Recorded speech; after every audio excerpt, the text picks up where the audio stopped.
Deep into that darkness peering, long I stood there, wondering, fearing, doubting.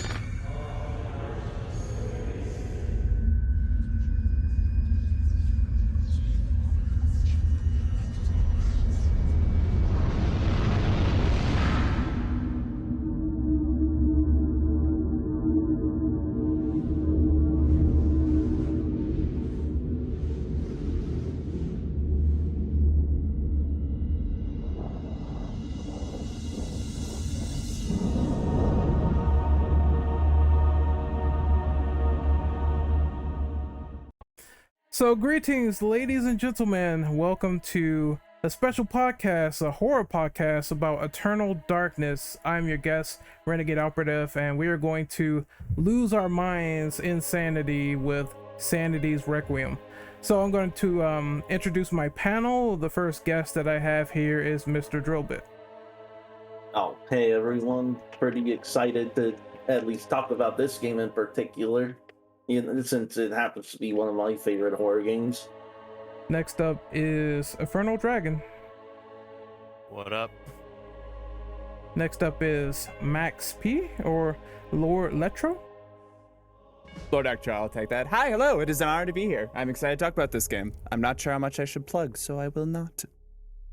Next up, we have Overlord Cujo. Hey, how's it going? You can just call me Ben, too. It's just my handle. That's fine. Next up, we have Brandon. Hi, I exist. I'm forever in Eternal Darkness. Yeah. And last but not least, we have Spooky. Hi. What's up? Hey, you can be casual. You can be yourself. It's fine. Yeah. All right, so we're going to get right into the questions then. So we're going to do number one, which I will read off, and then I will get someone else to read the next one after we finish that topic in particular. So how did you hear about Eternal Darkness for the first time? Describe why you were compelled to pick up the game in the first place. Who wants to go first? I'll go first. Mine's kind of simple. All right. I actually watched a couple of friends play it on Twitch about almost 10 years now. So roughly 8 years ago on Twitch. And the game kind of piqued my interest because seeing them getting trippy with the Sanity effects and whatnot, that kind of piqued my interest into the game. Unfortunately, I couldn't play it until years later because I don't have the official equipment to play it. Hint. But that's how I got into Eternal Darkness. I guess I can go next. Mine's is rather simple. So I recently just played this game on the GameCube emulation via Dolphin, and I played it for like a couple of hours. Really enjoyed it so far. I heard of this game before, back in the past, even during then, like 2002, but I never quite picked it up because most of the people I knew back then were Resident Evil people, so they were busy playing the remake of RE1. However, that being said, I kept hearing about it years later, and then I eventually got my hands on it today. Very intriguing concept. I like how the Sanity messes with your mind. We're going to get more into that as the questions go on. And I thought this game was unique for a horror game of its time. I've never quite seen anything tackled in this manner, so I can't wait to talk about it any further than this. Yeah, me personally, I remember reading about it in like a Game Informer, and it looked kind of neat. When it first came out, it struck me as being kind of similar to like a Resident Evil style game. It looked tank control-y at the time. I'm like, oh, okay. Well, I could get into that. And then, the sanity meter was like an obvious standout for it. I'm like, that's kind of neat, because every horror game up till then had always been like, you're scared, deal with it. I'm like, no, I'm kind of in.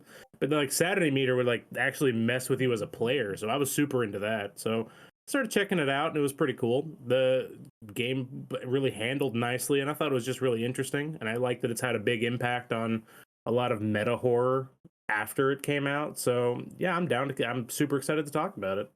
Yeah, one of the influences that I heard from a friend was that a lot of Lovecraft stuff, Cthulhu or whatever you pronounce it as, Cthulhu. yeah, Cthulhu. So I, Close enough. You say it right, you start bleeding in the nose. I get it. yeah, it's just You know too much. Yeah. I heard those stories just in general. They started messing with your sanity, and it sort of reflects on this. So maybe some of the inspiration was definitely justified because the way they incorporated that into game mechanics is a bit crazy. But anyone else have any questions on this? I was gonna say the way I heard about it was actually kind of similar to that. I haven't read all of different Lovecraft stories, but I've always been very interested in them. And what I heard about this game through various hearsay, but the main spot I heard about it was when I was playing Amnesia Dark Descent, which is also heavily Cthulhu inspired. And I got kind of annoyed with how they did Sanity after the first few hours of it. And everyone in chat was like, oh, Max, you're having such a hard time with the sanity of this. You will adore Eternal Darkness, Sanity's Requiem. And that's why I was like, you know what? Let's do it. Let's pick it up. Let's have some fun. And I absolutely loved how they dealt with Sanity. Thought it was an absolute joy. What about you, Inferno? What's your experience on this? Well, I watch a lot of countdown lists on YouTube from time to time, and I don't remember the particular topic of this one. This was years ago. But Eternal Darkness was one of the entries on it. I feel like it had to do with how horror games are effective, but whatever. Probably What like really- different ways of how they deal with it. Yeah, Or what like really stood out to top me, though, 10 was games what that stood out mess to with the many other player. people. Yeah, and fourth wall breaks. Yeah. we'll definitely get to later, is the sanity effects. And I think, what the fuck just happened? How to do that? Mm-hmm. And then I fell down the rabbit hole. And here we are. I hate Red just brought up something in chat. Yeah, the first Metal Gear Solid with who'chamacallit Psycho Mantis. Like definitely seeing that than seeing this. Very similar style. Castlevania, don't you? Ah, I felt so bad. I played that on like the PS3 store, whatever you want to call it. So there wasn't any save files, but like everyone in chat was like, oh, they rag on you for playing whatever game. And I felt a little tear because I didn't get to play it originally. Yeah, Twin Snakes is like, I see you're a fan of Smash Brothers. It's like, how did you know? Obviously we know it through like memes and stuff, but just imagine as a kid just being like, oh, shit. Wait, am I allowed to swear real quick? Am I allowed to swear? Yes. You can swear. Okay, I'm trying to keep it PG. It's not my playground. But just being like, oh shit, oh god, how do you know? Yeah, I know it's had a bunch of influences. There's like I know Arkham Asylum does something like that at some point, and there's like Doki Doki Literature Club had influences of that in there. But I think it all comes back to like Eternal Darkness for doing a lot of that meta stuff, that fourth wall break. It was done very smoothly. It didn't feel weird or out of place. Yeah. That's one of the reasons. It felt weird now and then. That's one of the reasons I brought up Kojima, is because more or less, I mean, games have been doing it since the dawn of time, even before he hopped onto the scene. But that was one of the prominent moments where he started to mess with the player. Put your controller on the floor, and I'm gonna read your memory card, and you've been fucking up in the game the entire time. So it feels like Eternal Darkness is essentially just this whole mechanic incorporated into some gameplay fashion, which I thoroughly appreciate. But if you want to get super technical, Silicon Knights also did the remake for Twin Snakes, which is another story entirely. Someday I will sit down and play that game. I have not, unfortunately. Played all the other Metal Gear Solids, but not that one. I was gonna say that personally, I'm gonna say if you played the first Metal Gear Solid on PlayStation, it might feel like a bit of a punch in the gut. I was gonna say I loved that game. Yeah, me too. But that's neither here nor there. From the first moment, I could know that all day. moment of like, wait, they could see my like footprints in the snow. Oh, this is the best game ever. I love this. But any other experiences, Spooky?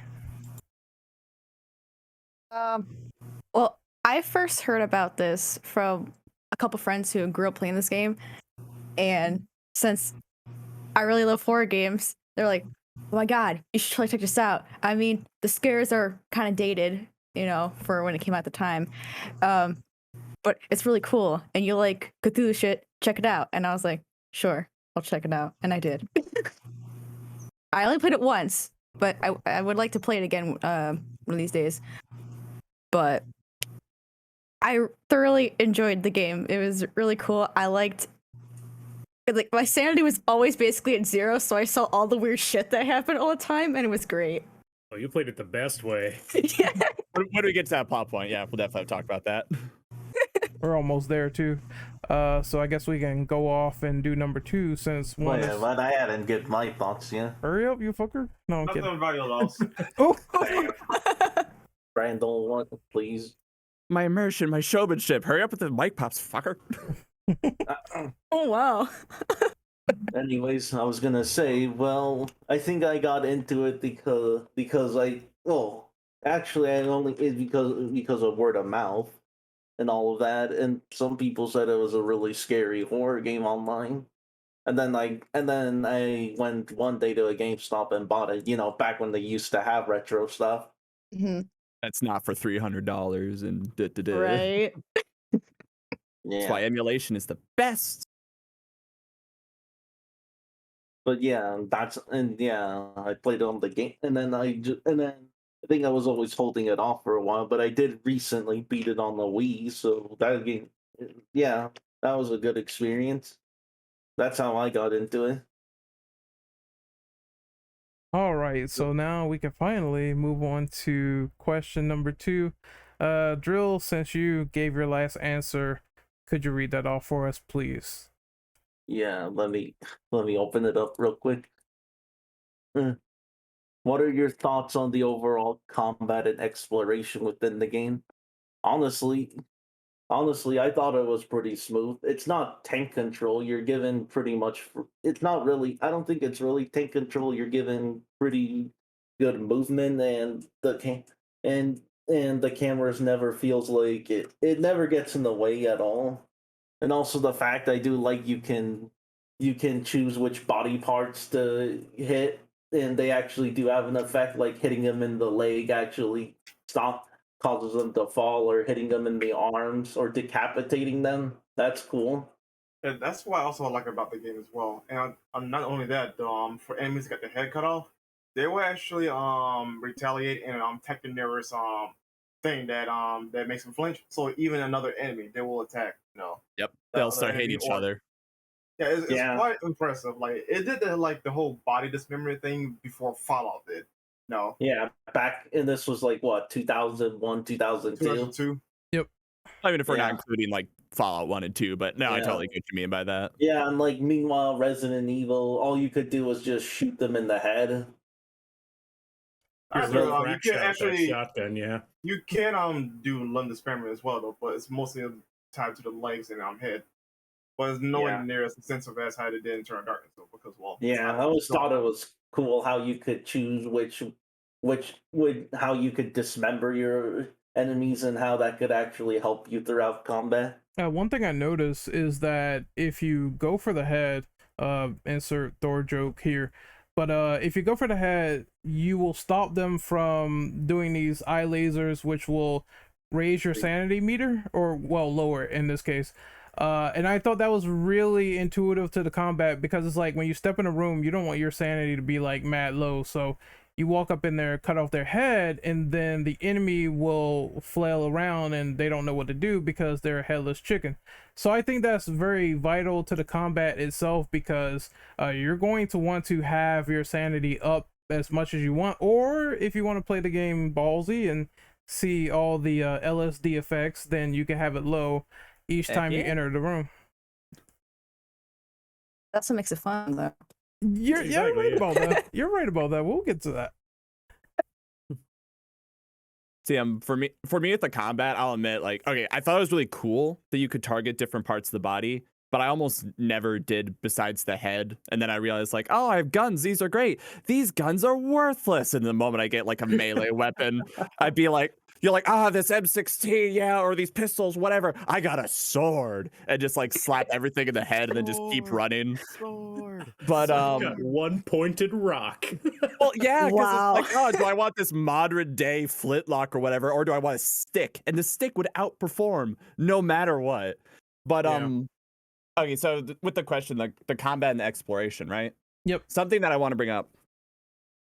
There's a specific word for it. Someone will have to tell me what it is or in the comments that people talk about with Portal, that the game is like an eternal tutorial where they introduce a mechanic, they introduce a solution, you're expected to use it, and that's now in your repertoire, and you're expected to know that for the rest of the game as it builds on it.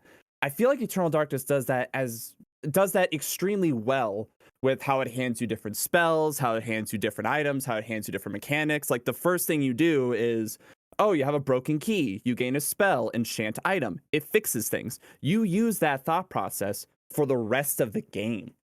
And it does that with the red, green, blue. It does that with the how different objects interact with the environment. It does that with every single mechanic. And I think that part is absolutely brilliant.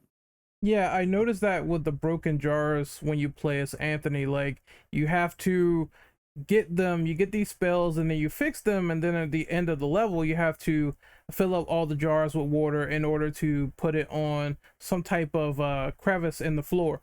And I thought that was interesting, just a way to have puzzles in the game feel seamless to your abilities and make you do something, as opposed to finding like 9,000 different keys in certain survival horror games.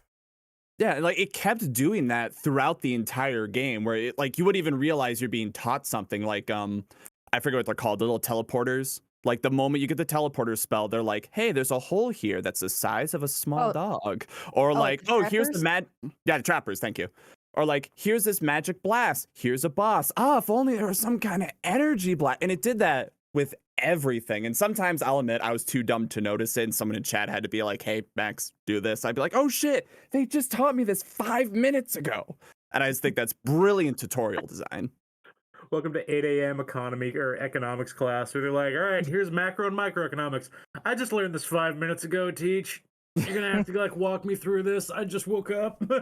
Well, it's like they would hand me a spell and be like, border break. And I'm like, if there's only, or whatever it's called. It's like, if only there's a way I could get through this border. The record, I do love that they made you use magic to fix those jars. It was great. I loved it. Not like an 8-year-old that knocked a lamp over and needs to fix it before dad gets home. So he just like puts it together like tape and spit. You had to magic it. It's got to hold liquid.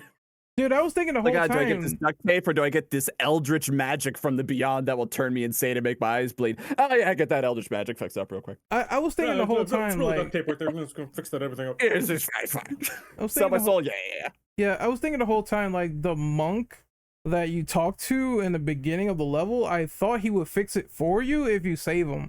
So I was kind of confused standing in front of him with broken jars saying, "Aren't you gonna fix this? Like, what can I do?" Holding it in front of your hands. Yeah, like, do it, please do something. Like the story chapter before that, you have to talk to the one dude to fix the sword. If you I was save gonna him from say. the two dudes, and then after that, it's like, nope, you can fix stuff yourself. Oh, cool. Well, you're dead.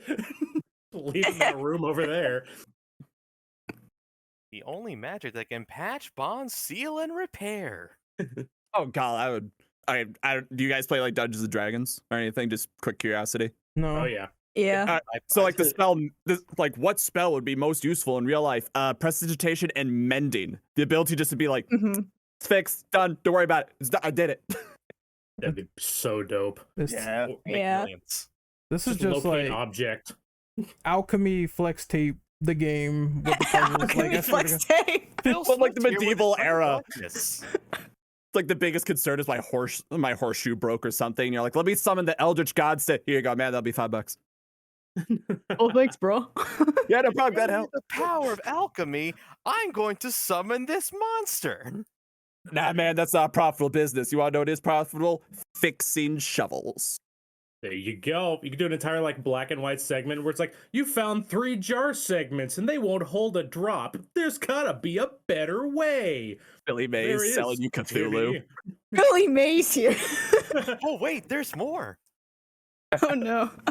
But is there Got a deal. It's gonna knock your eldritch socks off. But is there any other is there any other like sort of additions to the combat that you guys want to bring up?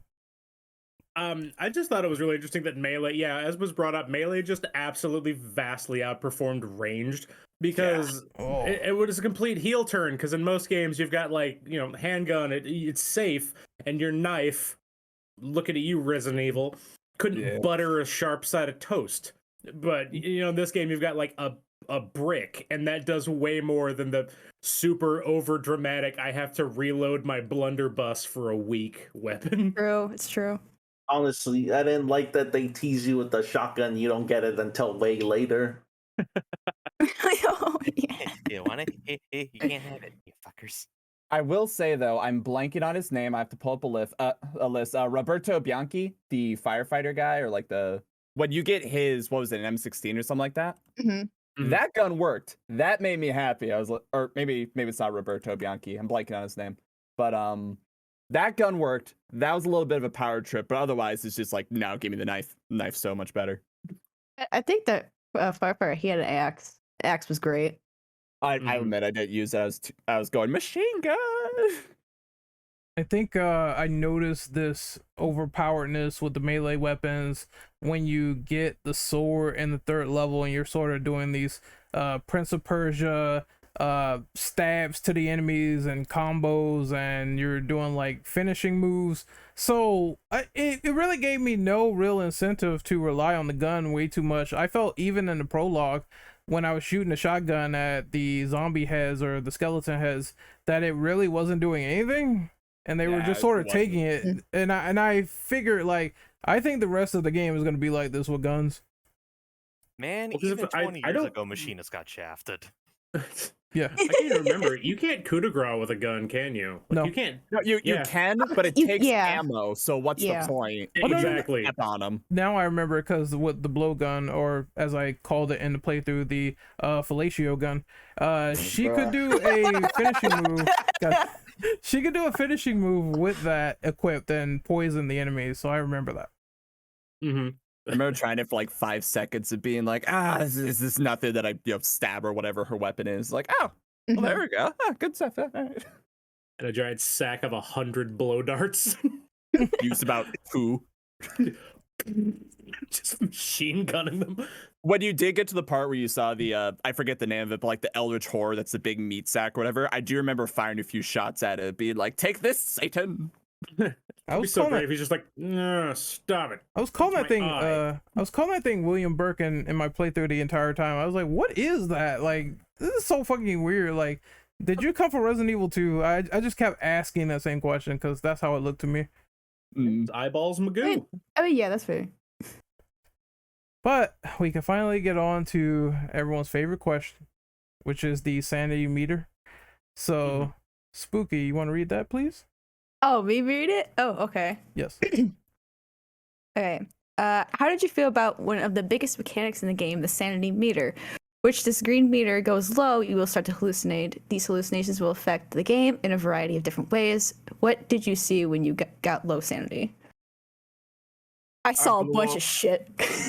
Heck yeah. And it was great. That's I was having a curious. Add the blast, video. man. I really loved that, like, as your sanity got lower, you slowly start to see the subtle changes of how it affected you. Like you would, if you didn't pay attention, like, when you're in as Alex, before you go into the pages and shit, on the 2nd floor, the bust would turn and look at you as you walk past. Mhm. I didn't notice it the first time, and I was like, "Oh, that's sweet." Or like eventually, like blood will start dripping from the wall, or like the paintings would get more like kind of fucked up, and it was so cool.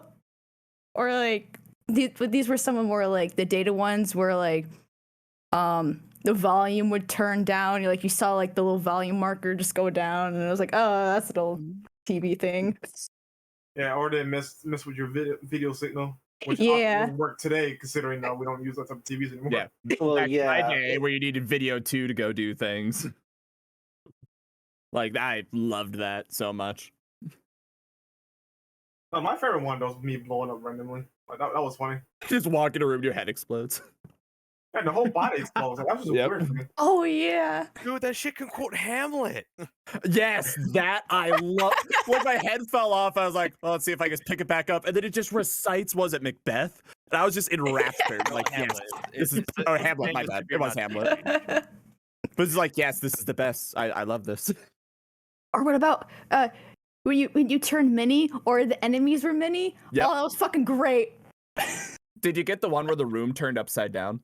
Yes. Yeah. That one threw me off. I was like, what? Yes. Like, what's going on? The fire's upside down. And then eventually, you start screaming and it's fixed. It's like, I was on the seal. Oh. Oh my god. Oh, The one that really the one that really screwed with me was when you walk into a room and nothing happens at first, and it just slowly starts dismembering you body part by body Oh. part. Oh yeah. And you're like, that was "Oh, cool. That's bad. And then you're like, how do I stop that? You don't. And then you're like, all right, well, what happens when it dead? Oh, okay. And then you're just back outside the room again, like, all right, I'll try it again and do it right now. What do you want from me, game? the ones I saw is one, my head came off for some random fucking reason. That was nice. The other one was the monitor shut off, which got me really good at my playthrough. I was like, hold on, I had this monitor for like 6 years. I know it ain't fucking up on me. And then I had another one where I died, but I really did not die. I just warped back to the area again. So it's like a fake death. And that was kind of cool too. Oh, I also had the one where my audio was muted as well. So I was like, hello, what's going on? Audio? And the last one was when it said video on the top right of the screen, which once again reminds me of the whole Psycho Mantis fight where it says video and then it replaces it with like Hideo. It So- says Hideo too. Yeah. So I thought all that stuff was cool, to be honest. I'm pretty sure there's way more that I'm going to see in this game. There's so much. It is So- great. The other ones are like more enemies spawning. There's like a bunch of ammo that shows up, and whenever you pick it up, it like goes into gas. I think one of my favorite ones for the more subtle ones, like you talked about earlier, Spooky, with like your character starts screaming, item descriptions start changing. When you talk to people, they talk Yeah. differently. The paintings, the blood, like this, the subtle sounds of the camera. Like, speak of Amnesia again, how Amnesia nailed like the camera reverberating. Like Yeah. it would start to do that too. I absolutely adored that. But something that I think is noteworthy about the Sanity meter, though, and we talked about this a little bit earlier, Ren, when you were getting ready to play this game. It is very easy to avoid the Sanity. If you really wanted to, if you were making a conscious effort, there's spells for it. You do finishers on enemies for it. You can keep your Sanity up the entire game, which I think is a shame because big statements of like what is the spirit of this game. I think it really is the Sanity meter. I think the main way to play is just let that shit drop to 0 and have fun. Yeah. I agree with that sentiment though, but the ability for you to not have your sanity meter go down to 0 is honestly a good testament of how you can manipulate the game in your favor. So it's still like, I guess I could consider like a skill gap as well to keep sanity up. Like a involuntary hard mode, just let it drop to 0 and yeah, you know what you mean, or yeah, something like that. yeah. But I remember like the first few zones just being like, wow, this is really easy. And I'd keep my sanity full. And then someone in chat's like, no, you got to play it on lowest sanity. And I was like, all right. And I enjoyed the game so much more after that. Oh yeah, live on the edge the entire way through. Because like worst case scenario, you run in a circle and you heal yourself or you get yourself just a little bit of sanity and you're fine. So it's not like the biggest thing in the world. I also noticed when you finish enemies, you get a little bit back as well. Yep. So you can like either just let them die or just, do the Resident Evil thing of just knock off their head and then run by. But if you really need it, you could sit there and finish them to get a little bit back and then keep going. I do love that I feel like that's a reference to something I remember in D&D, which is if there was something where like it would affect your grip on reality, but if you could just go savage for one moment and go ham on some dead body's corpse to remind you where you were in the universe, that you could like hit a rock bottom level of being that primal about it. You're like, all right, you hold on to a skosh of sanity. You know that thing is definitely dead. took it as like a feels good, because if I was in like The Walking Dead and I killed a zombie, I might have been screaming and crying earlier, but hey, this zombie's dead. I feel better about life now. All right, let's keep going. Yeah. Yeah, and then you just blood pumpkin its head with a club, and you go, okay, that was cathartic. I'm good now. Yeah, I feel a little better about the situation. There you go. So I love that. Yeah, the finishing move gets your sanity back because it's just dipping down into like, I need this. Like, I just need to get some grasp on what the hell reality is. Yeah. What's the movie Zombieland, where like one of the rules is you just have to take a minute to have some fun, whether it's like smashing zombies' heads or hitting a car. Just gotta get it out of your system. Yeah, there you go. Just you gotta lose yourself in it for like 5 minutes. Just a little. And then back on the road. Oh, sorry. Different things in chat reminded me. We didn't talk about the infamous save deleting. Like, just curiosity, how many of you guys got that, and like, did it actually scare you? Because it got me. I'll fully admit that. I did no, not. Yeah. it didn't scare me because I knew about it in advance. Because I seen people talk about it the most about this game, so Yeah. no, it didn't bother me personally. Yeah, that's like the most popular one everyone knows about. So It's like I already. Oh, sorry. Yeah, I think like the one that kind of surprised me is, I guess, the one where it makes the screen upside down. I thought my TV was messed up for a second. I got 2 in a row, and well, I was gonna hold them out for the standout, but I mean, like, I could just drop them now because it's basically the topic. I got 2 in a row that perfectly meshed up, and one of them was the second one was that save error where it's like, do you want to delete your save data? And it happened at a really messed up moment because the sanity thing that happened to me just before that was the blue screen crash. Oh, I love that one. The system error that just goes, nope, you're done, game broke. Did you save recently? I'm like, oh no. But then it comes back, it's like, all right, I should probably go save. And it's like, do you want to delete your save data? I really don't. Not right now. The game just 1-2s you real quick. It did. It perfectly just comboed me in the corner. So yeah, that was absolutely the top of it, where I was like, man, that's touche, Eternal Darkness. Yeah, I remember someone like told me that it happens. I was like, oh, that's so cool. But in the moment, I totally forgot. And since I'm playing on emulator, I'm not using a GameCube controller, so I thought I was hitting the wrong buttons. So it's like, no. You thought your key bindings were just Yeah, I jacked? thought my key binding got wrong. It's just like, oh god, no. Those are the ones that I think work the best. Yeah. Yeah. So, any more before we move on? I was just gonna say, like, there's 2 different kinds of like sanity trickery, and I like the gameplay ones are fine, but I think those fourth wall ones are the best ones you're ever gonna come into. The ones where it messes with you as a player, not as with your character, because like character's already dead to me after in like 5 minutes. Most of these are like flashbacks. Like, whatever happens to them doesn't matter. I'll move forward. You die in the game, you come back, whatever. If you delete my save, now you're fucking with me. Did anyone ever see the fake sequel bait? The fake, please explain.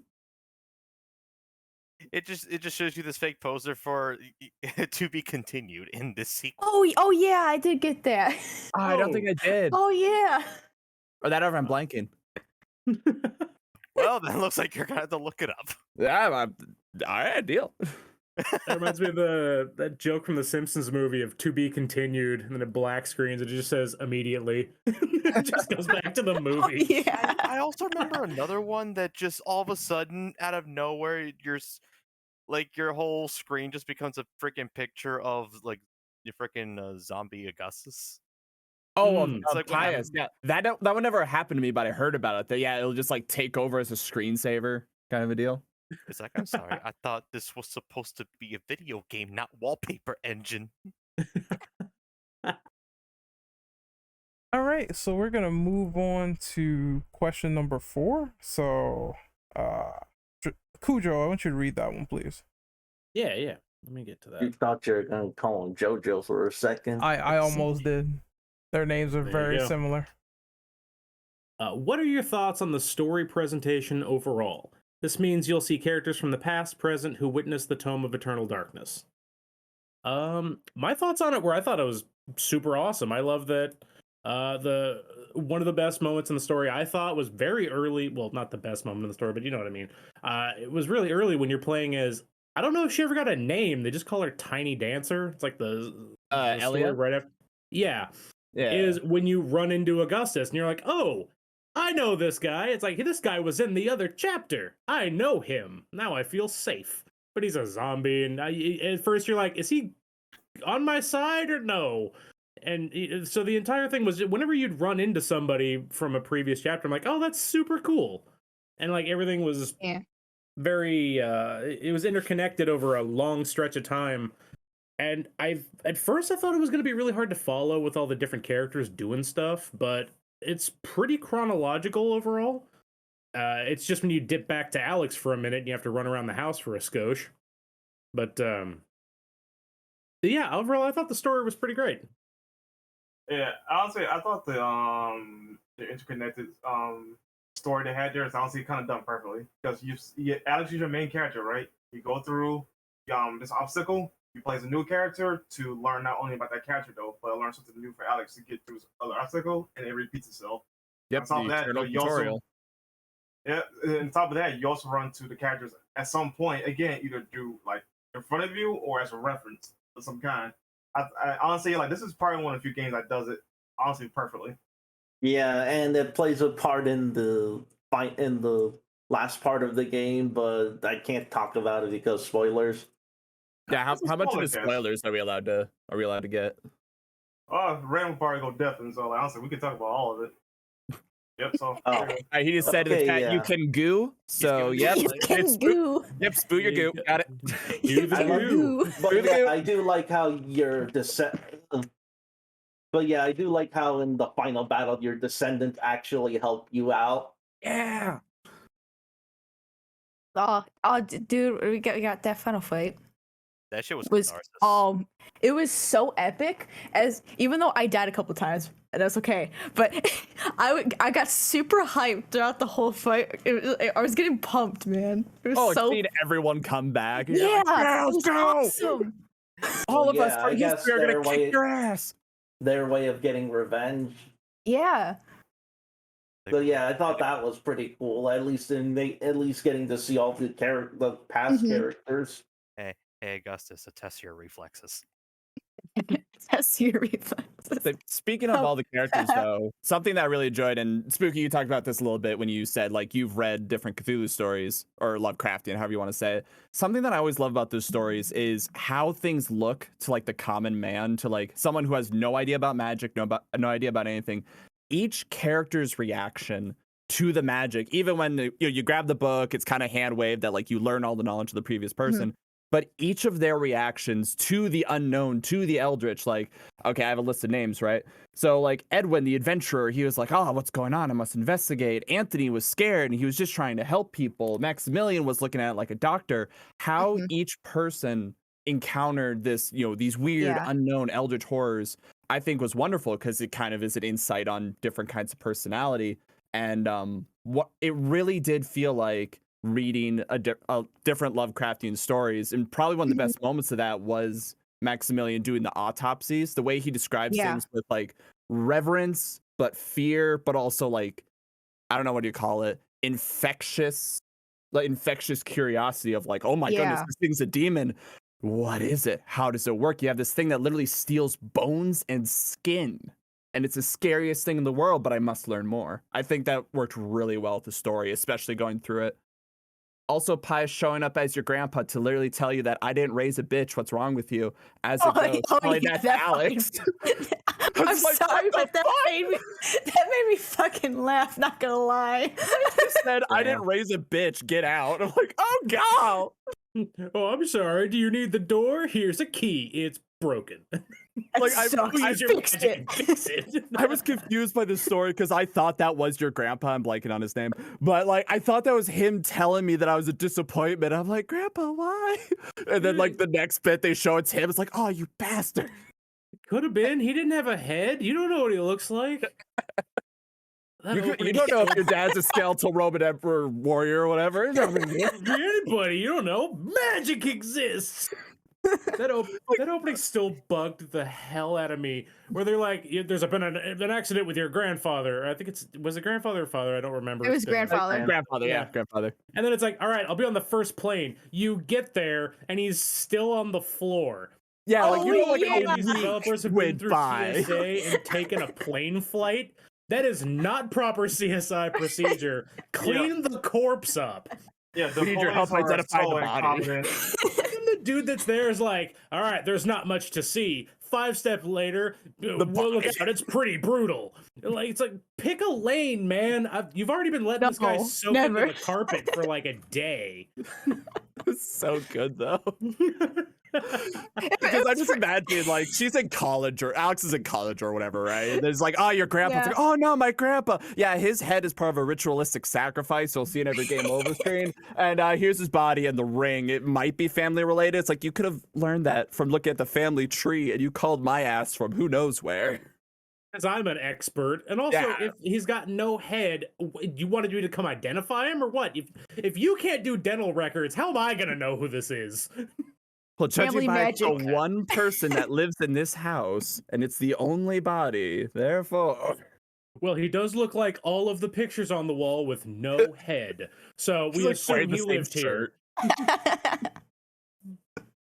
Yeah, overall, I thought the story was fantastic. It did a great job of like keeping everything relevant. It didn't like give you extra stuff that wasn't like important or superfluous. Everything applied all of the time, and I thought that was really good. Sorry, I know we went on tangent. Oh, absolutely. But I mean, like, if there's a goofy plot hole, I'm gonna rip into it like a monkey on a cupcake. I don't But mind anyway. goofy plot holes as long as it's in the spirit of it. Like you feel Yeah. yourself going insane, but also, haha, you just saw your head explode in the past scene. Wow. Tee-hee. Tee-hee-hee, That's blood because you're coming from the allergic to ceiling. lemons. Don't eat lemons next time. I'm blanking on the name of the anime where there's a guy who had exploding lemons. That was my first thought when you said that. But Oh, go that straight just made me dogs. think of Cave Johnson from Portal. Yep, that too. Yep.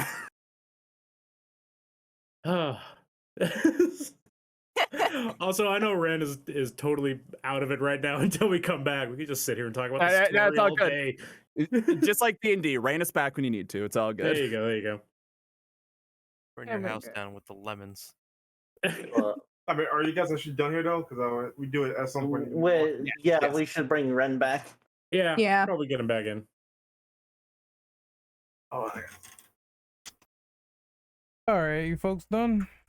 Yep. You All children done playing. All right, so we're gonna do question number 5. I'll read this one off. Give your opinion on the replay value you could obtain within the game. Did you find it sufficient enough for you? 15-hour plus story, chapter select, eternal mode, which is God mode, and you get 3 different endings. So I'm sure. Did you guys talk about the 3 different endings? Otherwise, I have to mute again. No, I don't think we covered it. All right, yeah. so are you gonna cover it right now? I wasn't gonna go too much into it, but that's just me. Okay. And a lot of like the basic story beats we can keep vague. Okay. Yeah. So the other things that they have on display, I thought it was fine. Even the option to give you 3 different endings is probably varied enough as opposed to giving you like one singular ending to do one route and that's it. I like the Yeah. chapter select, so you can go back and play as the other characters from the ancient times and witness their story whenever you want.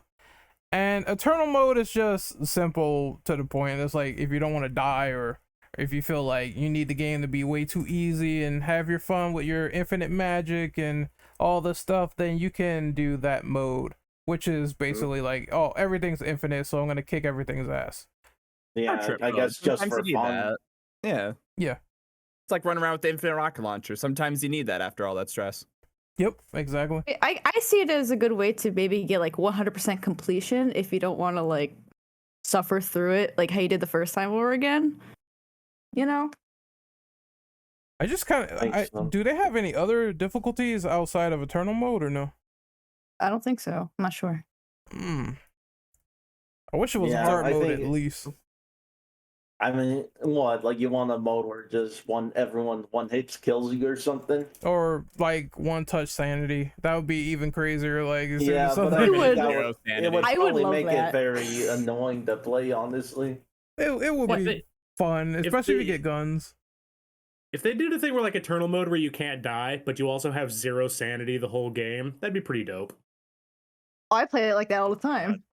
Well, yeah, but just like you also don't have to worry about your health. It's just go through a game full of just like with just a brain screw the whole time. Awesome. It's my shit. Exactly. So one mean, oh, sorry. No, go ahead. One difference in terms of like replayability that this is something chat had to tell me was in the beginning when you play Pious, you know how you choose like the 3 different love gods, right? Effectively. Yeah. So apparently, and I didn't learn this, I saw through some cutscenes, but I only played through it once. I chose red because I was like, I am a Roman, therefore I will choose red. But apparently, depending on which the gods you choose, the cutscenes that show Pious talking to that god will change in how they talk and the voice Yeah. acting and everything. And then the ending is slightly different because it's like insert lemon smashing lemon. And then if you do all 3 on the same save file, it's revealed like it's actually 3 separate dimensions all happening at once and they all cancel each other and everything's okay. So Yeah, so it is multiverse. pretty much the same ending every time, but I appreciate that there's like different flavors of it. But personally for me, I'm not really one to replay games, especially after I beat them, so I wouldn't say it was worth it as much for me. But that's I a mean, personal thing. I mean, I like to play a game if it's good, if I like it enough. Just not right away though. Yeah, I was gonna say, like, for this particular kind of game, it didn't really give me replay vibes. Like I can replay Metal Gear Solid every day of the week, but it's a different kind of game. It's like longer too. Once you know what you're doing, the game is maybe like 7 hours minimum though. And it's a little long if like the ending is not that different and like it kind of changes what flavor of ice cream you go to get at the end of the day. You see, Yeah. I don't actually typically agree with that though, because the game does have replay value. It's up to you if you want to do the replay value. Because for SARS though, your experience, like especially at the beginning of the game, can always change depending on what told you pick and how you progress through the game with certain characters. Like it's not always going to be the same though. But honestly, I think Eternal Darkness is one of those games where you need to be in the mood for it to replay it more so than anything else. Because once you experience it, the flavor of it the first time around, though, it's not going to hit you the same the second time around. You're going to enjoy it, though. You're going to be like, absorb into it, though. But it's not the same oh shit factor. Like with, for example, the memory card deletion. Once you've seen that the first time, though, that's it. It's not going to affect you the same way second time. I mean, I think with the example you brought up with sorry, I missed who exactly brought up Metal Gear Solid, but with Metal Gear Solid, it feels like there's many different ways to solve the same problem. Like, do you go in guns blazing? Do you go in completely stealthy? Like, what degree? While with Eternal Darkness, as much as the gameplay of it is good in its own right, many times at the end of the day, you're going to solve the problem the same way. So it is that little bit harder to like get the full experience, like you said again, I would say. Because in the end, you're probably going to use the same spells. You're probably going to use the same melee weapon. It's not like a vastly different play style. Mm-hmm. Say it's Yeah, better in, overall, like, it bursts. feels more linear.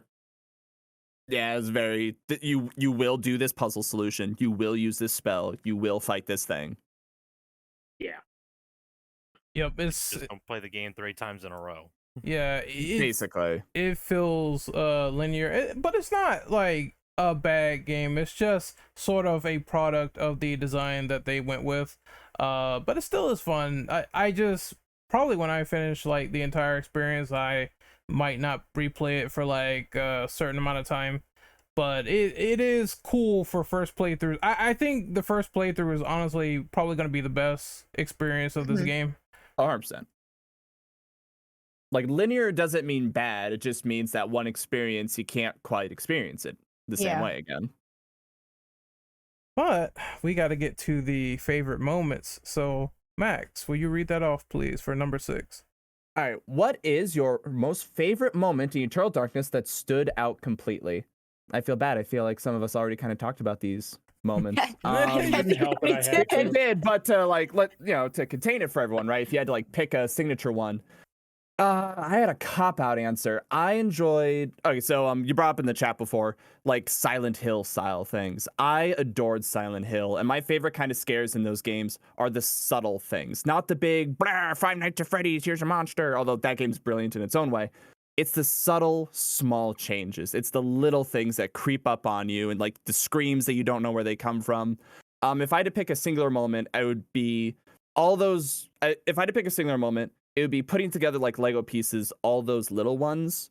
But Maximilian's autopsies really did feel like those autopsies, the voice acting of it, how the characters interacted, really felt like I was in Cthulhu, and it felt like, it sounds weird to say, the streams of madness going through you as you realize the scale of everything, or the conversations between Pius and insert Zelaloth, Chattagalioth, all those kinds of things. It's those moments of voice acting and just letting the subtleties of horror come to you. I think that's what really got me about the game. I know it's not a singular moment, it's a cop-out, but there you go. It still counts. Yeah, I just want to echo everything you just said.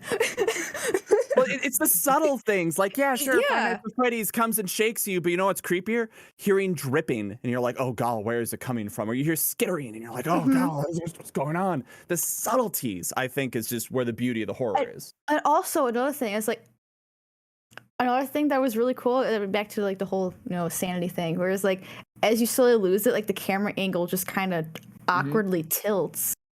Like this, the set, like also with the sense of unease, it's like as your sanity drops, it is just like what fucked up thing is gonna happen next.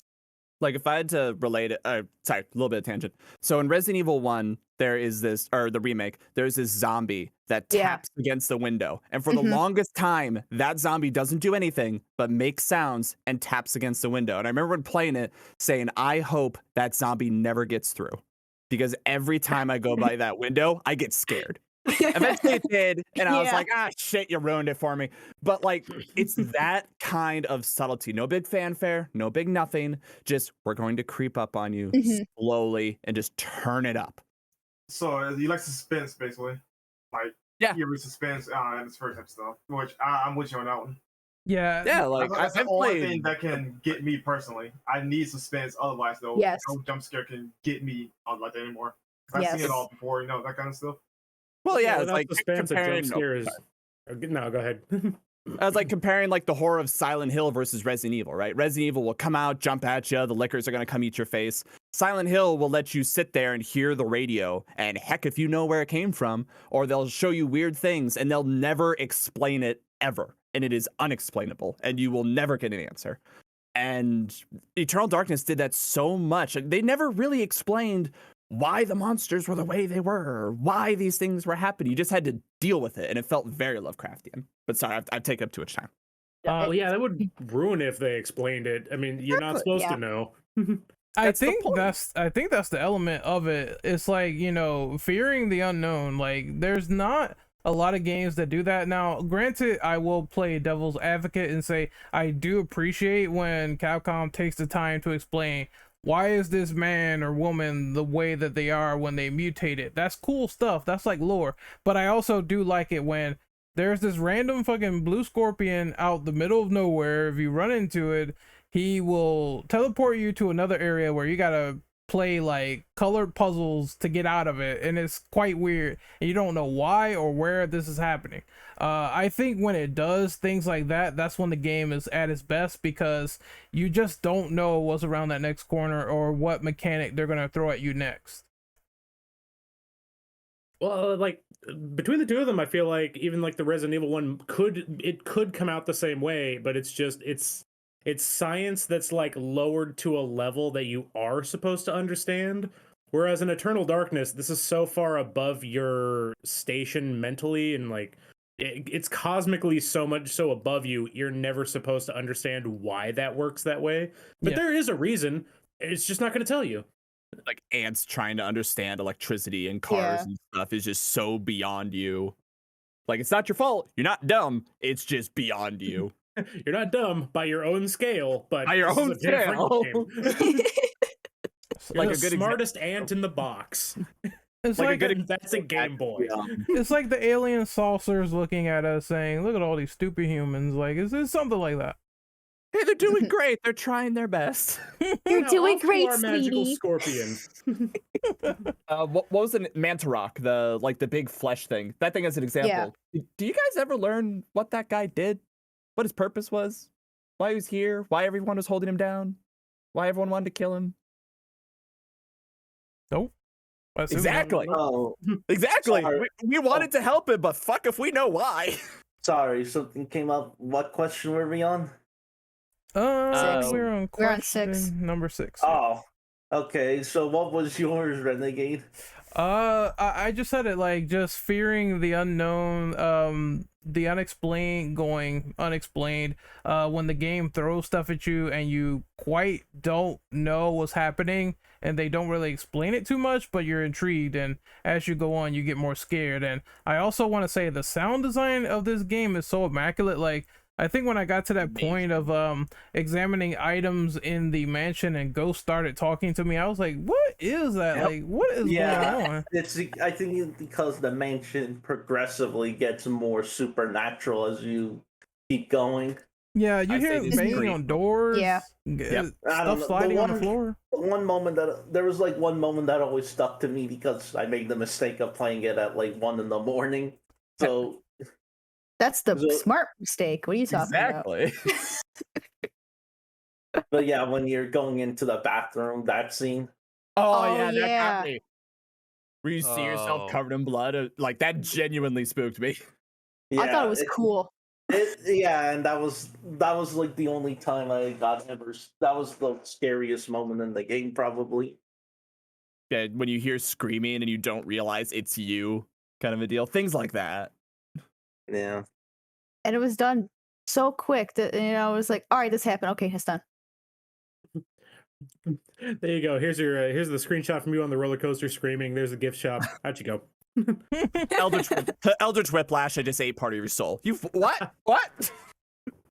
Buy a souvenir. I assume. Buy a souvenir. There's a tentacle in your pocket. What? Whoa.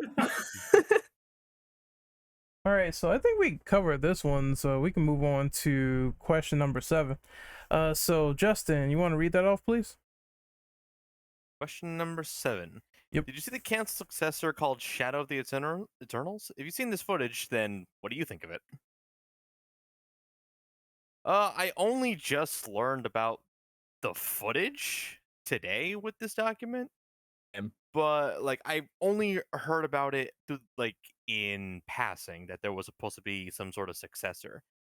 I sort of am like in a kind of myth that we didn't get anything like Eternal Darkness. I know that it being pretty much a very isolated game of its own kind is novel, but at the same time, in a day and age where horror isn't the same, it'd be nice to have something like Eternal Darkness again, in my honest opinion.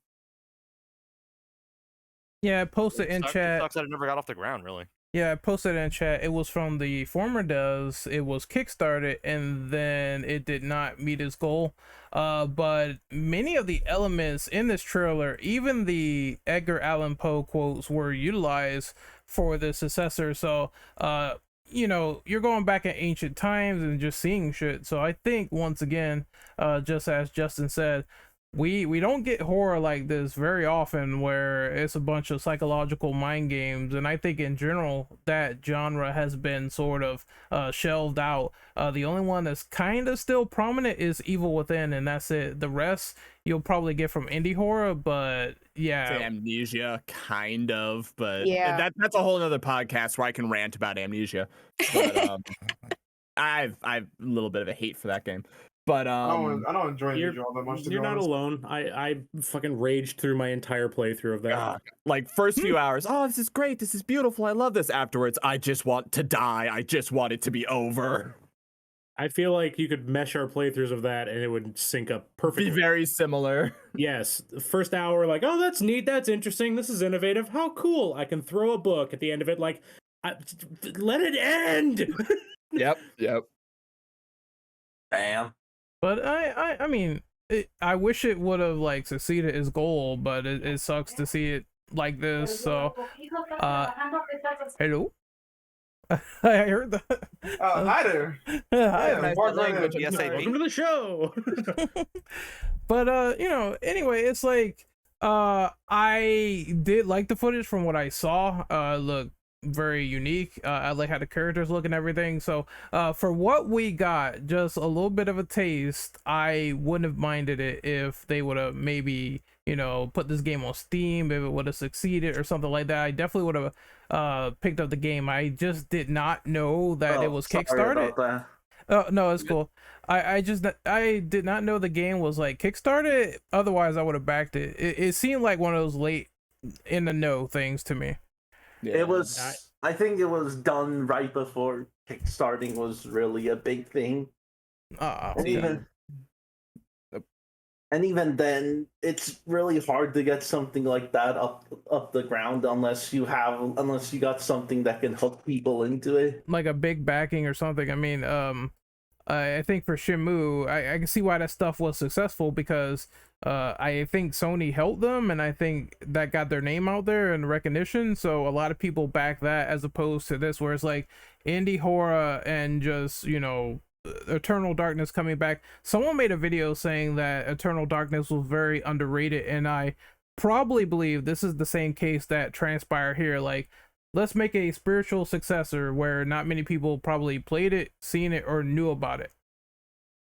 Yeah, I'm willing to You bet. mentioned Like, Shenmue, man. Yeah. Why you gotta break my heart like that? And Now that you bring that up, I almost don't want the successor to come out because I don't want it to get Shenmue 3'd. The problem is that for big open world games like that, you really need like Sega funding in order to reach its vision. Yep. I'm willing to bet with like how over time how more people learned about Eternal Darkness and how it gained more of like, hey, you want to know what inspired it was this game. I'm willing to bet if they did that now, they would stand a much better chance. Mhm. I actually think that the game, I think they already just had greenlit a new project. If I remember correctly, the developers for Eternal Darkness are the same guys that made 2 Human. And when that game came out, they were already hard set in the idea of this is going to be a trilogy. We're just doing that. Where if they had like kind of cooled their jets a little bit on that, maybe instead of working on like a big project ahead of time that kind of stumbled its way out of the gate drunkenly and then just threw up on the carpet, they could have put out one and then went, okay, that didn't work. Let's go back to Eternal Darkness. This game everybody really loves and is like a license to print money. I will say as a quick chat. Okay, so the reason I know about this is because of D&D podcast. But the people who made, let's see, I want to make sure I say this right. From the creator of Legacy of Kain and Eternal Darkness. Yep, Dead House Sonata. So maybe that game's still its planned release date, coming soon. I remember hearing about it for like the past year or so. But hopefully that'll have some of the same fun Sanity energy, if you will. That's got a good pedigree to it, man. Eternal Darkness and Legacy of Kain. I'm down already. Yeah, someday I will play Legacy of Kain, but I have not yet, unfortunately. First one's really good. Second game is jarringly different. No, nothing wrong with that. I mean, it's cool. It's just it doesn't like just wallow in its own bathwater. It is a different game completely. Yeah, that's the one concern with like spiritual successors, where it's like, okay, great, you're gonna have like a second in the series. Good job. You gotta have your own lifeblood. You gotta do your own thing. You can't just hold on the coattails of someone else. We can't just Mighty Number 9 in this mess. Yeah. I haven't played Mighty Number 9, but it has a reputation. Yeah, prom night, baby. Let's go do it. Yeah, because Damn it. when you make claims like that, you have to live up to it, or else, yeah. But it's like wearing the skin of Mega Man the whole time, trying so hard to be Mega Man. I'm so glad I rage quit that game. I'm so happy. I never gotta go back. Nah, Ren. Yeah, I want to sit down and play it. Oh, fuck you. Oh. This is gonna be a weird take. I think playing bad games, you can learn just as much, if not more, than playing good games. Oh, this is Just on the true. ground. Just on the grounds of me a like, bad oh, this game. was miserable. Why was it miserable? Let's talk about it. Let's explore. You're a masochist. So I'm with I'm a big fan of Dark Souls, so yes. Yeah, I joined the club. But still, no. You mentioned bad games. I looked over at my game shelf and I looked over to my physical copy of Ride to Hell Retribution. I love a bad game. I've heard so many things about that. It's such a broken heap. You know, it's so bad. I know it's a tangent, but I love it. I know it's a tangent, but I have not played it. I would love to because the dry humping scenes are just. Oh, I saw some footage of that. It was gross. It's not even those. They're not even the worst part. They're weird and they're unnecessary, and there's like 3 of them, and it's like it doesn't. You need help to happen. someone for 5 seconds, and now they're gonna have sex with you by dry humping on top of a pool table. And I saw footage of it. Like, I'm out. No. Wait, what? It's No, gonna that's take you not a joke. tangent If you let me go on about this never game, heard. but Oh yeah, my you God. save somebody from being sexually assaulted, and then they reward you with sex. It's weird. Remember, It's- children, women are All not right. objects. Yeah, It's be like that, what man. the hell. All right, but no, I can't. That was I can't. That game's a mess, and I could spend all But- day. Oh, Bound by Flame was another one that a bunch of my friends were like, you have to play Bound by Flame. I was like, oh, really? What's it about? Oh, it sucks. It's miserable. It was When like, somebody's when somebody's pitch to you is you need to play it, it sucks. Never question it. Just play it. You're gonna have so much fun hating it. It's so like, bad. you know it's what? great. you get to learn things from it of why it It's sucks. the same way I feel about movies. Okay, so you know what? Oh, I love bad D-list film horror. My girlfriend does Yes. not want to watch those. And I'm like, come on, let's watch Friday the 13th, 47. It'll be a great time. Oh Also, boy. like, Beware Children at Play, the Children of the Corn, like bad parody that involves an entire scene of. Well, I don't want to ruin it. It's a terrible movie, but the ending is amazing. Yeah, but I think that's probably for another time. Yeah, we Oh, gotta yeah. move on to number Definitely. 8. This is getting tangenty. Oh, I can Yep. sing songs about Night of the Lepus, my favorite horror movie involving rabbits, but very Oh well. my We shall god, continue. I believe this. I Well, love let's that take- movie so much. Well, but let's anyways. take the rabbits in the back and shoot them in the head. We gotta move on. Yep. So we got Right. question. Yeah, Oh, you mind if I read number 8? sure. Yeah, Night Dive Studios, the studio known for remastering games like Turok and Quake, apparently wants to do a remaster for Eternal Darkness. The developer claimed it probably won't happen due to so much legal tape from Nintendo. What is your honest opinion on Nintendo's stance with the situation? Oh, Honestly, it's probably just a lot of like legal tape and a bunch of other stuff. Considering Silicon Knights isn't no more, and there's probably a lot of legal issues they'd have to go through it. This is Also, Silicon Knights maybe is the s- developers. They don't own any foreign trademarks, so like they're not even in the same. Well, I was mainly room. talking about like the maybe they don't have like access to source code or files or something like that. Maybe that's the case too, right? But no, theoretically speaking, though, they can rebuild the source code or just think it was there and Reverse engineer it. yeah, like it's not impossible. yeah. Yeah. I'm with you. I strongly believe Night Dive can do it. If they did stuff like Shadow Man or Turok or Quake, I'm 100% positive they can re-engineer it and sort of make it for other platforms. But the elephant in the room is, will Nintendo allow it, or will they deal with all this other shit going on with the game in the background? And I think the big answer is definitely not. They're probably not even gonna. They probably see it as, well, they look at it profit wise, like, did this really, turn anything like phenomenal for us, or should we really go back and revisit it? Because companies have like very different mindsets when it comes to publishing and bringing back games. See, Like, like, did I it at would the agree. time, or would it now? No, I would agree to a standstill, but Nintendo has an annoying habit of not using IPs in general. And granted, I know it's not exclusive to them though, but with them in particular, you're just so stingy. They renew a trademark, but don't even freaking use it.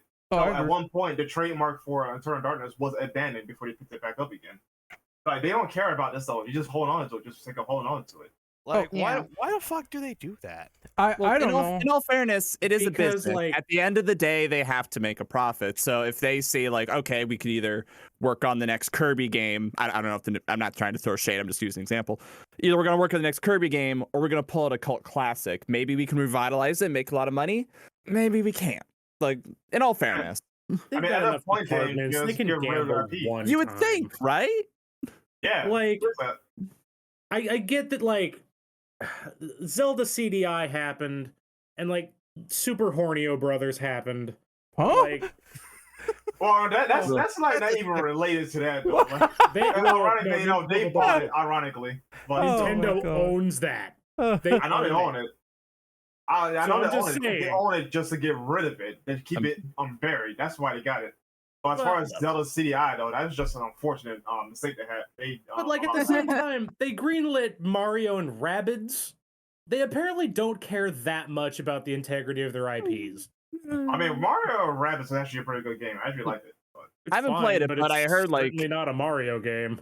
I've heard if Yeah, you like I mean, XCOM, it's it's a unique- XCOM Light, basically. I mean, the guys who made it are genuinely passionate about it. Okay. And they wanted to make a good game. so That's But the same yeah. thing with Night Dive and Eternal Darkness, though. They're passionate Yeah. about remaking this game, but Well, Nintendo won't release remastering. the iron grip on their first-party IPs. okay, And so I get that, but also like take a chance, guys. I want to say that too, but once again, I do see the other side where it's like, oh, we got F-Zero, that was super popular back then, back in the day. That would be another racer. We don't want to cannibalize Mario Kart and stuff like that. So Nintendo has always had a weird line of thinking for reviving certain things and bringing things back to life and ignoring others while holding that IP. I personally, I don't know if I have any hope of this coming back. It seems like they would rather do like maybe an RPG or like someone said earlier, bring back Kirby, their first parties, before they even focus on bringing back something that's old from the GameCube era. We don't even have like the GameCube store up for Switch, so I was like, I don't even know if they're gonna even bother. Nintendo Yeah. could even like shallow pocket Kickstarter this thing and it would be fine. Oh yeah, They Look, wouldn't have like- to waste the money on a thing that's going to obviously succeed because how many tons of people want this game to get remade. It's a cult favorite. Yeah, It- here's you see, here's like the thing. this Here's is the why thing. I actually. It's not 2002 anymore. It's much easier to advertise a thing like this to a mass public. Like it couldn't Exactly. be They can any vote. freaking I easier. mean, yeah. People can easily like speak out about their love for this whole title. There's a lot of them, and now they have the platforms to speak out about it. So the number's actually a lot bigger than they think. They just need to actually bother asking. Right. But here's the thing too. I want to point out though. This is one thing I love about Sega. They may not be publishing certain games though, but at least they're Jesus Christ. At least they allow it to live out. Because for example, Streets of Rage 4. No, Sega didn't publish that, or I don't think they even like pretty much funded it. They did, right? But whatever. I think they just allowed it. Yo, Joel, mute yourself, please. I feel like Sega is the division of Nintendo that they allow to experiment with. Essentially. But yeah, Street Rage 4, you got Shenmue, which, say what you will about the game, though, at least it exists out there. Now, House of the Dead remake, say what you will about that, but it exists. As a Dragoon, etc., etc. Now, Sega may not be publishing it or funded it, where the backdoor deals behind that. But at least Sega allows it to exist and live out on in the surface. Nintendo's not doing that. So glad you brought up Panzer Dragoon. I'm so happy that's back. So If they could remake Saga, that'd be great, but I digress on that one. Fingers So- crossed they've remade the first one. Why not?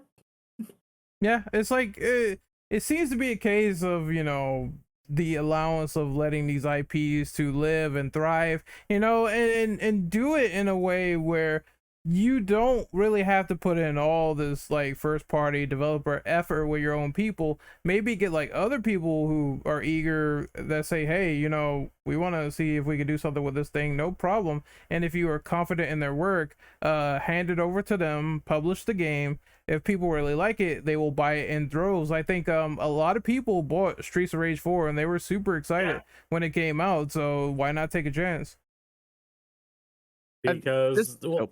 Money. Oh, no, go ahead. And I don't even know if like greed. Eternal Darkness counts as first party anymore either. They don't treat it like one.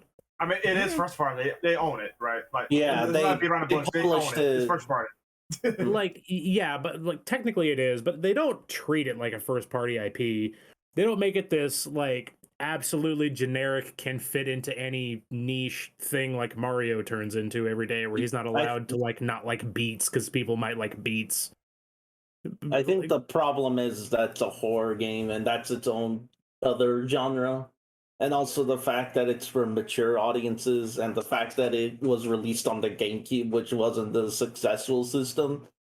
Made in Blackwater Even though came it back has out great on the games in it. Switch, and like the first boss in Made in Blackwater is, hey, it's a ghost that slits its own throat and slits yours in the process. Like, I would hope things like that continue.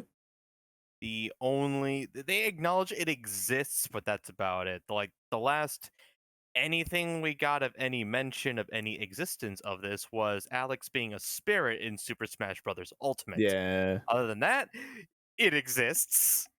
I think if you can Google something, it's the spirit in Smash Ultimate. I've It's not like a seen new a internet problem. rule. I just missed If the you- trophies. Those were cool. Yeah, the little history on everything. But something that was brought up earlier that I want to talk about was you guys saying the GameCube store for the Switch, if I heard that correctly.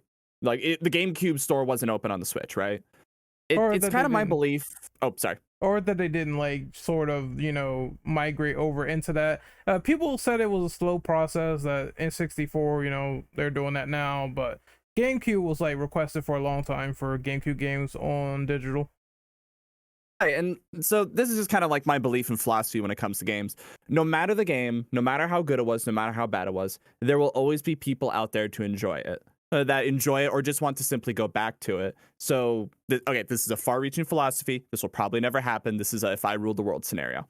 If I ruled the world or any game company, I would make it my absolute mission that every game that ever came out on the system must be available somehow on old systems. Like, you don't need to, okay, graphical remakes. Wonderful. Great. We all love those. We don't need that.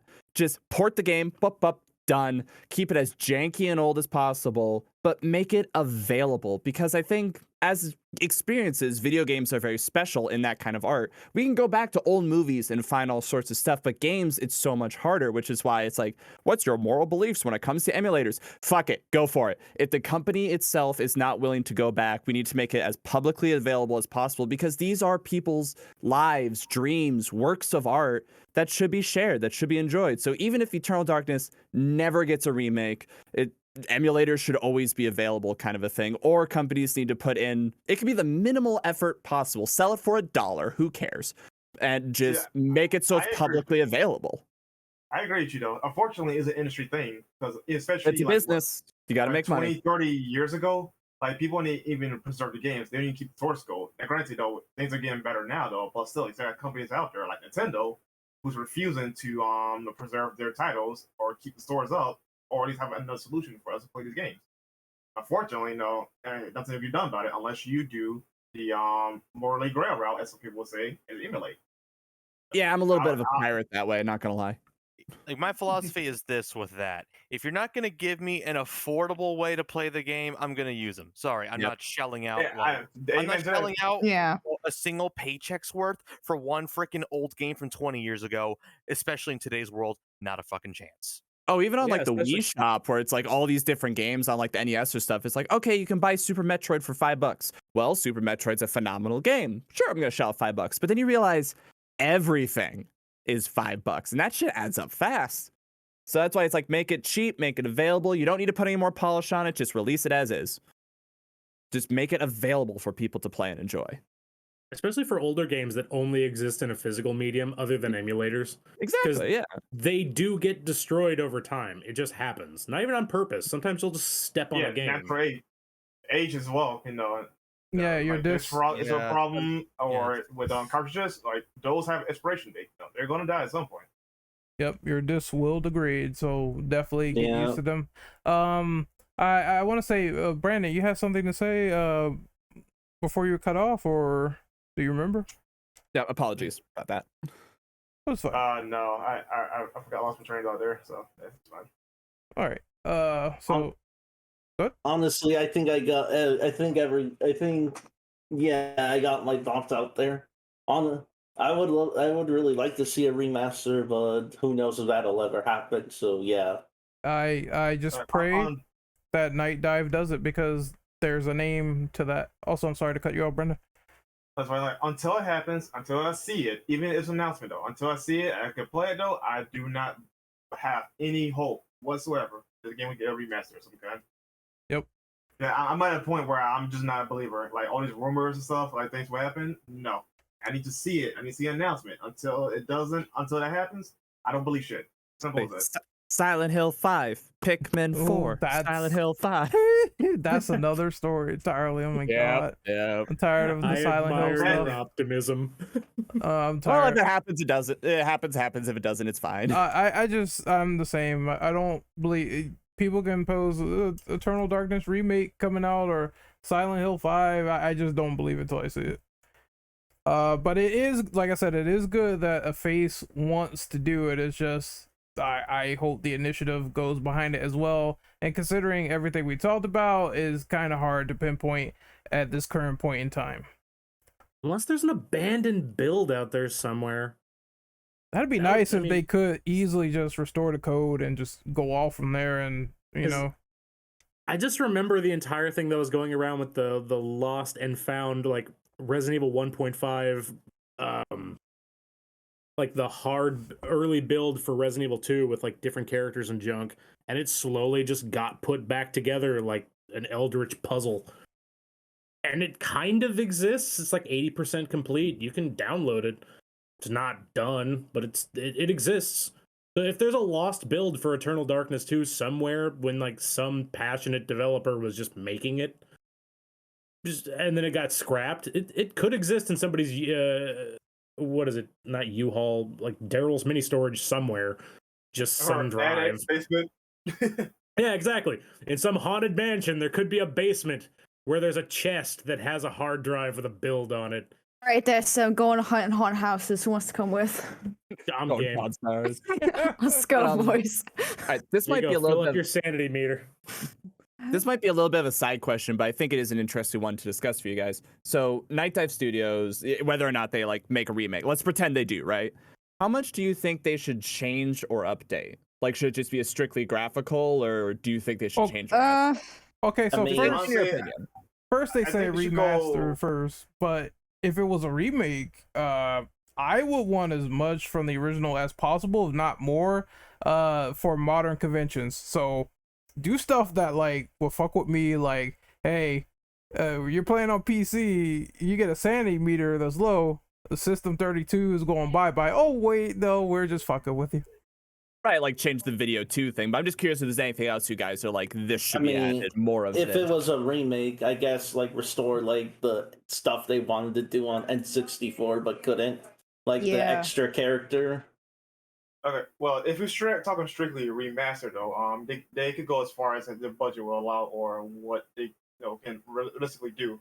But if they can like literally take on the assets and just like really redo them from the ground up, not do a remake though, just think it was there that's like ugly and fix them up real nicely, like Capcom did for their remasters for Resident Evil was it 0 and remake. I think that would be just good enough. Of course, maybe update the controls a little bit. Because 2002 controls made that translate well today. Right, like besides quality of life and general graphic updates, it's like besides those, I'm curious what you guys would think should be added or changed, or if nothing at all. Well, honestly, I don't think they can really add much, maybe aside maybe a costume though, because at that point you're going to remake territories as far as like changing things. So at that point, just do a remake. I would I would agree with Ren though. say- Like if you play it on No. PC, have more PC orientated errors. If you play it on PS4, or I know not PS4, but insert console, have those kinds of errors. I think might be good. Yeah. Yeah, But realistically, it might be just a Switch title. So Yeah, just have the Switch, like, you know what would be the messed up thing? Have them present the game as a more of a GameCube store and then just delete it. And then as soon as you look, I'm like, oh no, I wanted that. You took it away from me, you I bastard. mean, I was thinking they could probably purposely have Joy-Con drift and that as like a sanity thing. Dude, that that would already. piss off people legit. Oh, that'd be Actually, funny though. I'd be like, what That'd the be fuck funny, happened but to my that probably controller? piss off a lot of people considering drifting is still a problem issue right now. So Yeah, Probably dude. would But, be the best idea. that would be fun. That would be kind of funny though. it would. It I'm would not be denying Eternal that. Darkness to fuck with people though. Like, what's the way I could just ruin you mentally? just Yeah. randomly say people are Joy-Con online in drift. your friends list that don't exist. Yeah. Oh god, that'd be scary. wait, like it insert says- someone is playing, and it's like It- just like at the demonic face, or like the god, one of the gods or August- something. Like, Augustus has Augustus- joined your stream. Hold Yep. on. Yep. Oh Hold on, no! hold on, hold on, Online. hold on. Drill, you were saying something? I was gonna say, like it says, Augustus is now online. Oh, that'd be funny. I sent you a friend request. Yeah, that kind of stuff. That and decompress any audio that I know you had to like compromise on. GameCube discs are that kind of tiny tiny. disc. Yeah. But yeah, other than graphical updates, and then I would also say give me the option to hide my sanity bar. I don't know why it gives me this dipstick I can put in my ear and find out how sane I am. So no HUD. Give me a HUD. Just I don't want to see my sanity. Minimal. How about customizable HUD then? You know, Yeah. that works. Oh yeah, I love that shit. That works. I mean, anything to make it more accessible, right? Place So, your giant job meters. in Maybe overdrive. photo mode as well. I mean, that's a popular That'd be thing cool. these days. Yeah. Oh yeah. That'd be Especially in sweet. the rooms where like you see the size of the gods, or like, sorry, slight spoiler, when they're fighting at the end, just being able to just go photo mode and like explore around the cosmos a little bit. Photo mode, you take a snapshot, and then all of a sudden there's like a ghost or something behind you, and then it kills you, and it's just a sanity trick. You take a snapshot and it adds a ghost, like those old terrible ghost hunter shows, just like in the back there's something there. yeah, Or it Great. just like gives you a sanity glitch to your picture every time. yeah, Yep, like Scare G stuff posers. stuff that messes with your sanity actually in photo mode would probably be a good way of adding it in the game and keeping you on your toes at the same time. I mean, they give Wind Waker a selfie mode. Why not? So Yeah. At the crib with Cthulhu, and you just take his selfies. He's like eating your Yay. leg. so I think that's it for the show. We're gonna sort of wrap up here and do our outros before it gets like way too long. So Drill, where can we find you? Yeah, you could find me on Twitter at Drillbit777. That's really where I'm most active on. All I'll right. find you a house party just for the background noise. House party. All right. Next up is Justin. Find me on Twitter at Inferno Dragon 3D and on Twitch and YouTube at Inferno Dragon 343.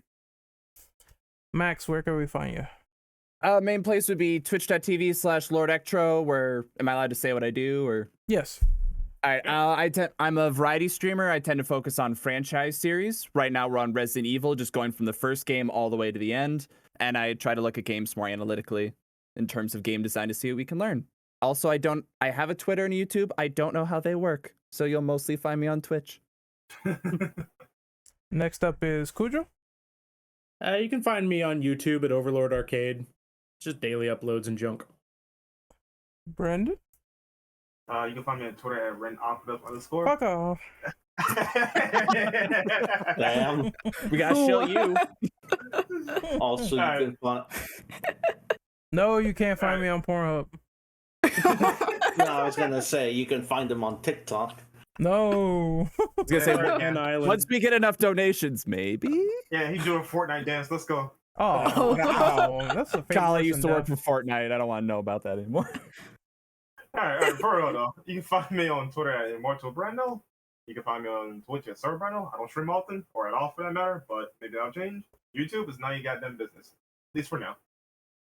Spooky ghost. Oh, Spooky. me? Okay, you can find me at on YouTube, which is my main thing, Spooky Scary Gaming. And sometimes I post on my Twitter as Spooky Scary Game. I couldn't fit gaming in there, it was too long. And yeah.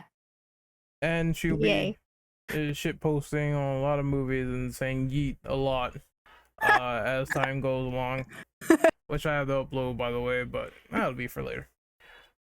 Also, you can find me on Twitter at RenOperative_. You can find me on YouTube, Renegade Operative. I'm playing this crazy game, Eternal Darkness, right now, and experiencing stuff like my head falling off like a meatball, so that's wonderful. I will be playing it more often, maybe tomorrow, but that's going to be that. I'm going to try to get this podcast up as soon as possible, so I'll be working on that. So we're going to end the show right here for all the people out there in YouTube and Spotify land. Hopefully you really enjoyed it. And once again, take care. Don't fall You're a for bum. ghosts. You're a bum. No, you. Hell you.